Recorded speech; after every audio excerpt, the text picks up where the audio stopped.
In 1980, I became the first physical education teacher in the United States, probably the world, to begin using heart rate monitors. I'm the pioneer. The most important reason that I wanted the heart rate monitors was because I had 65 kids every 48 minutes. And when we were doing a cardio test, it was impossible to know how hard anybody's heart rates were going, how fast they were going. Were they at the maximal? What is the maximal for kids? Could they repeat that same intensity in the spring so that we could have a fair comparison? Because it seemed to me that without the same intensity in the fall and the spring, we didn't have a valid way of comparing. So I decided that we would use the heart rate monitors, and we for sure would record the pre-exercise heart rate, the heart rate during the test, and the recovery heart rate. And I would have that documentation, those printouts, on file forever. And if we ever saw anything that was unusual or different, we would be able to go back and look at the records. It was awesome to be able to see this for myself on each day that we used the heart rate monitors, which was every day, and then especially for cardio testing. I always thought that maybe other people in the country were using the heart rate monitors, especially college, but it wasn't so. So we began to get a lot of attention. In 1987, we were in Life magazine. People started to become astonished that this school out in Iowa had been using heart rate monitors for 7 years at this point. And what we were doing was questioning why other people weren't using them. How could the high school not use the heart rate monitors? How could other schools not use it? So I wrote a few articles, wrote a book, and began to take the next 25 years of my life and promote the use of heart rate monitors in schools for fairness, for the idea that we wouldn't guess for assessment, but we would be able to objectively look at what was going on with every kid and to have records, to have data. Data drives decision. I had the chance to put heart rate monitors on 30 Division I programs. My favorite probably was several different wonderful coaches that I worked with, including Pat Summitt at Tennessee. But I had the only printout that I found of 2002 with Diana Taurasi at the University of Connecticut, where they were doing the 20-meter cardio test. And I went back and found it. And it was fascinating to think that this was the first time any college athlete had ever seen their heart rate during the 20-meter cardio test.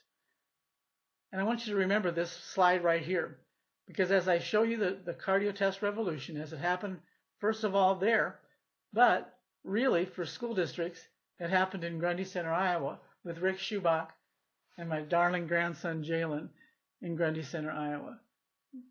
We went over there and we tested 100 fourth graders using the most incredible invention, Sal Edwards, heart zones, blink armbands, big board, heart rate monitors that don't require a chest strap, and simplicity, pushing one button to begin and one button to end. And the data goes home instantly after class, within 5 minutes, to the parents, to the student as he walks out the door, and to the teacher. This means there's no work for downloading for any physical educator anymore, and no reason to ever have a chest strap. This opened the door for a lot of schools, and it's been an incredible revolution that I'm thrilled to be a part of. Rick Schubach is simply the best teacher I've ever seen. So working with him in Grundy Center for 25 years with heart rate monitors that did not show real time on a big board, but just showed the heart rate on the wrist, that they were wearing a heart monitor. So now we were able to go out and see all the heart rates up on the wall with a projection system that was taking the data from an iPad, a very simple iPad. How vulnerable are we if a student collapses during a cardio test? Well, I think we're in the year 2020 where we should be pretty darn vulnerable. It's about time after 50 years that we had more than just guessing when it comes to cardio testing. We ought to be having every kid knowing what the heart rate is throughout the test, and also every teacher, every parent ought to be common data. So the modernizing of testing and teaching. On the left, you'll see students who are doing the test today, tomorrow, next year, last year, 50 years ago, no knowledge of heart rate. what they're going to get is a number: 43 laps, 50 laps, 80 laps, and there's a conversion of VO2 estimation. Well, that's fine. That's fine for 50 years ago. In this day and age, we had to know if the heart rates were the same in the fall as they were in the spring when the kids stopped. We had to know that let's not take a kid above 200. There is no reason to do that. We want to have the same efforts in the fall as it is in the spring. This is a field test. We do not have to be exact on finding that maximal heart rate. There are two ways to end this test. The kid can't get to the end on the second time and he misses, he's out. But also, we're not going to let a kid go above 200 in our physical education classes on a field test. I think that's not the way to go. So on the left, the kids and the students, nobody has any idea of heart rates, and there'll be no data. There'll be a number: 43 laps, 50 laps. No data of heart rate whatsoever. Not the pre-exercise heart rate, not the heart rate during the test, and not the recovery heart rate. On the right, you'll see all kids can look up on the board. The colors change, so it's very vivid, and you can see when kids are getting into the vigorous zone, the red zone, and that is set at 190. They have 10 more beats. They can go up and back probably 1 or 2 times, and then they're going to hit the 200. So the kids know what's going on. No one's guessing, and we're using real-time heart rate. All kids have permission to adjust their heart rate. That's why we have the big board up there. That's why we're letting the kids see what they're doing as well as the teacher. I was watching Rick pay attention to this, and it was the first time he had ever seen this, and I had ever seen this in real time. So it's always amazing when you see technology that you love, and all of a sudden the advancement has been beyond your own comprehension. So for real time and for all kids, from this point forward, it should not be guessing ever. The results. What do parents get from knowing that their kid was tested for cardio fitness? Well, they get a number: 43, 60, 80 laps. So does the kids. It's very difficult to teach from that number, 43 laps. We have no other data, no printouts of the heart rate, no printouts of anything.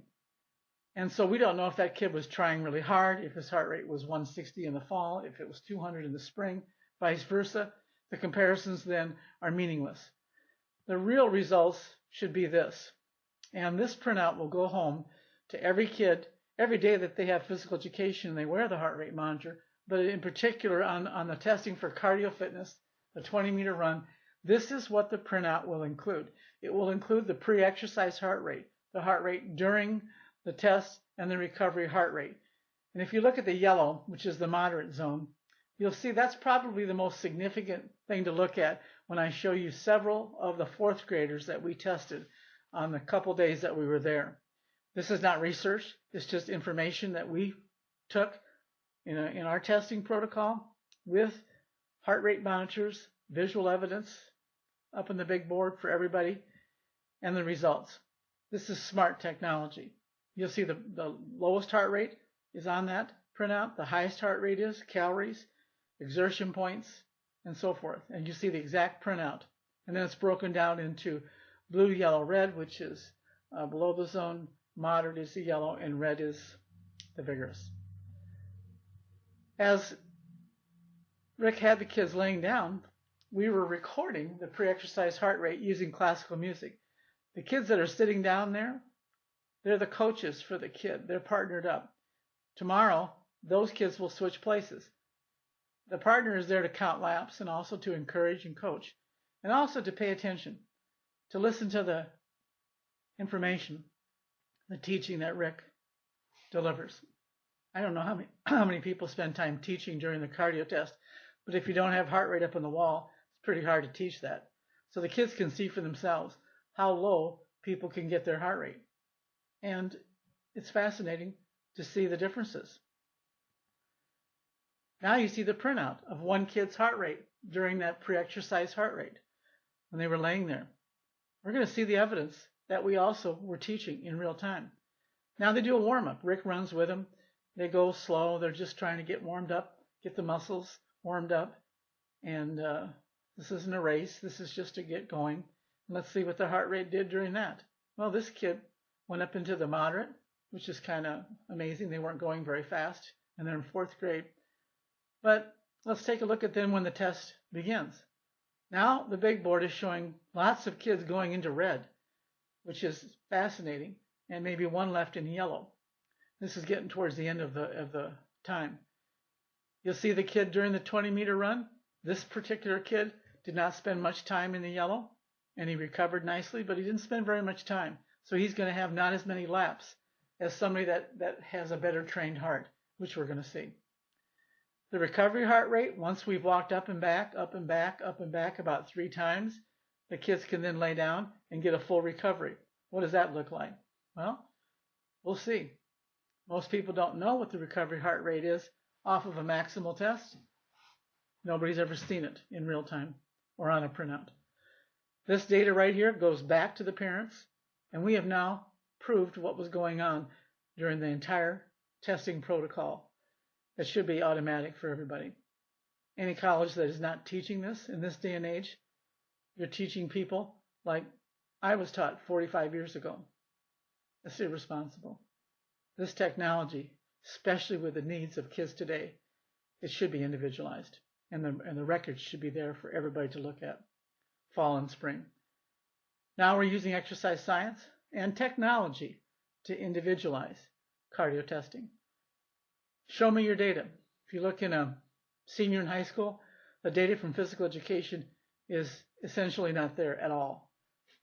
It's amazing. No data. We can't tell what went on in every physical education class, and we have no idea what was going on inside the body during the cardio test. With this technology, you'll see the pre-exercise heart rate, the heart rate during warm-ups, the heart rate during the 20-meter run, and the heart rate during recovery. The visual evidence, objective evidence, no one's guessing.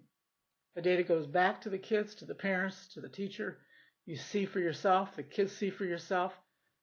It's completely objective. You're moving to the beat of your own heart, which is powerful. So this is one particular kid. This was sort of the average, 2:54, 3 to 5 minutes. The kids were in the moderate zone. They really are not in very good shape for 4th graders, as you would think they would be. But you have all the information right there. Now we can work on that and try to improve by spring. Kids aren't exercising outside like they used to. They're not going outside. They're sitting around. Here's another kid.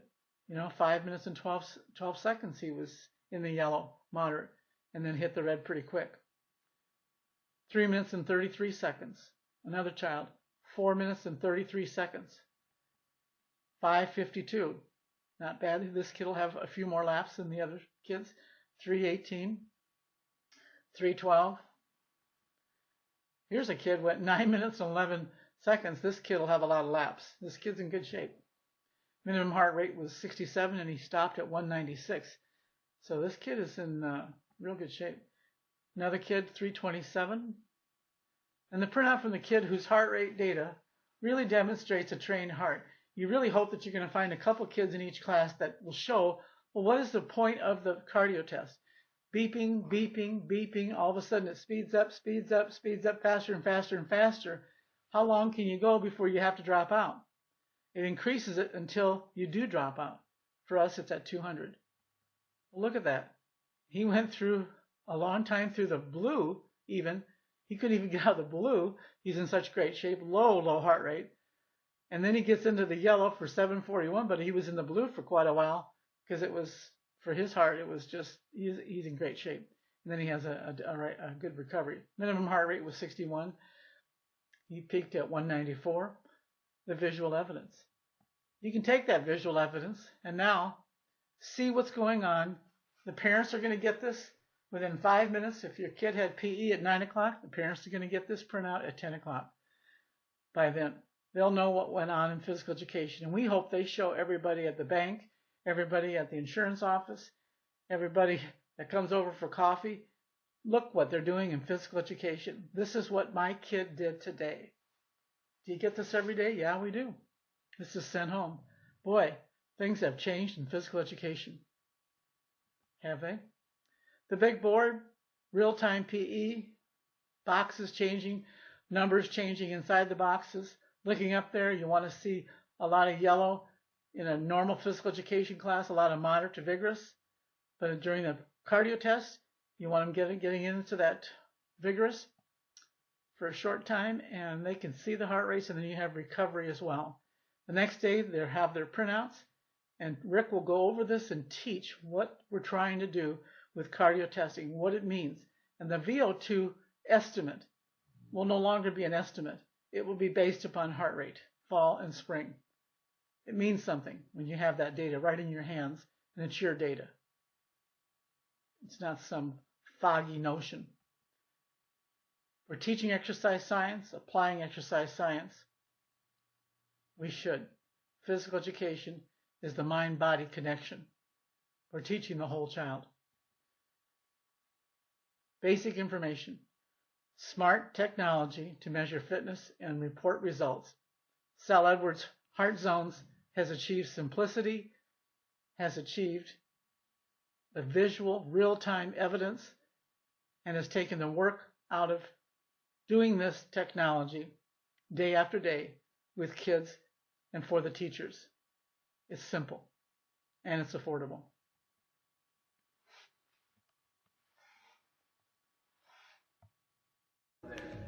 Partner, you need to know that number because you are responsible for also looking up and seeing if they are above 200. Once they hit 200, it's kind of a warning, and then when it goes above it, then we're going to ask them to step out of the race or out of the pacing test. So there's two ways in which you come out of the pacing test. You don't get to the poly spot twice, and or your heart rate goes above 200. Hence the importance of pacing. We are going to pace. I am going to start you. I'm going to take you down and back, and everyone's going to go the same speed as me. Because if we go fast at the beginning, our heart rate is going to go up quickly. That's why we're doing a resting heart rate now. We want to get our resting heart rate as low as possible. When we're done, we're going to also do the same thing. We can walk over, get a drink, then we're going to lay down, and we're going to try to get our heart rate to get back to the number that we have as a resting heart rate now, as quickly after the race as possible. So if I finish before other people do, I'm going to go get my drink and go lay down and concentrate on breathing slow through my nose, out my mouth, trying to get my heart rate down. That's called recovery heart rate. The more quickly your heart rate recovers after exercise, the more it indicates that your heart is working efficiently. So it's very important. You are in control right now of your heart rate. Breathing techniques, relaxing, important to do. Why? Because when our heart rate is not pumping very fast, it's pumping efficiently, pumping blood and oxygen, it means that it is working less than a heart that has to beat fast all the time. Do you think that heart's going to wear out as quickly? No, it's not going to wear out as quickly if it's beating slower at rest. So this is the importance. Today during our test, we are doing our warm-up. This is our warm-up. We're going to warm up in a second, just jogging a little bit, loosening up a little bit. Then we're going to do our exercise bout, and then we're going to do our recovery. What is that? Warm-up, exercise, cool down. The 3 phases of exercise. And we're going to do it with using. To our polyphonic pack. Jog. Go ahead.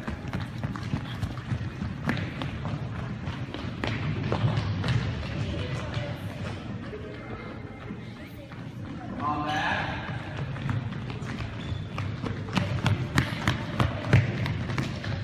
Alright, now this time let's turn around and go backwards. Let's jog backwards down. Go ahead. We know that's good for our brain. It's also a good way to loosen up. Don't worry, Connor, about looking up at your heart rate. That's not important right now for you to do. We have somebody that's watching that for you. Turn around, jog backwards again, loosening up. Engage that brain a little bit. Alright, on your collar spot, Connor, you're right in between. Ready, you are going to now jog with me down and back, and then I'm going to step out, and you're going to continue that pace. At the seventh one, you're going to hear a different type of tone, and that tone is going to then cause it to go a little bit faster, about a half second faster. Your job is just to continue to pace with that. Right? I'll be watching, Mr. Conner will be watching, and we're going to do this the right way. Stage aerobic capacity tests that progressively get more difficult as stay with the perfect pacer. That's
slowing down.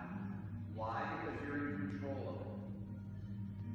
Now, as your eyes remain closed, you have this number in your head. It is the number that you did at the beginning when we were doing our resting heart rate. Our goal is to try to get our heart rate back down there as quickly as possible. Again, the slower that happens, or the faster that happens, the better your heart is working, the more efficiently.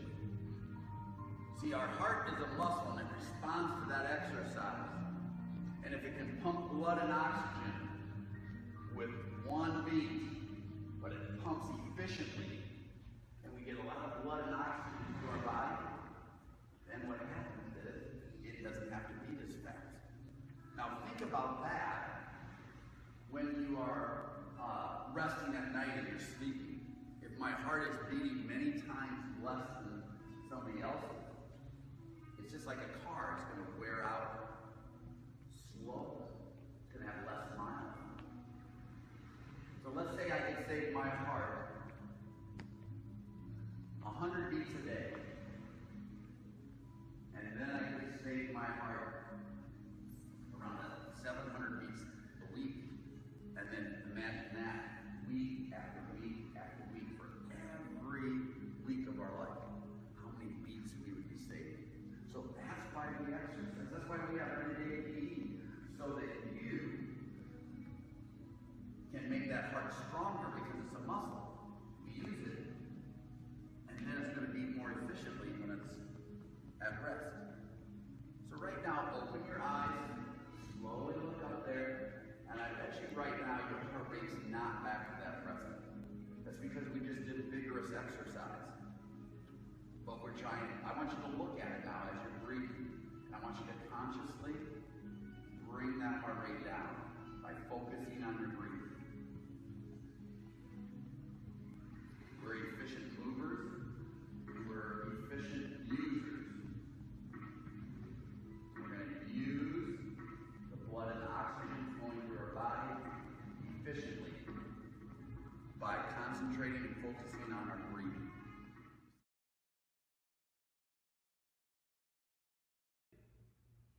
Hi, I'm Rick Schubach.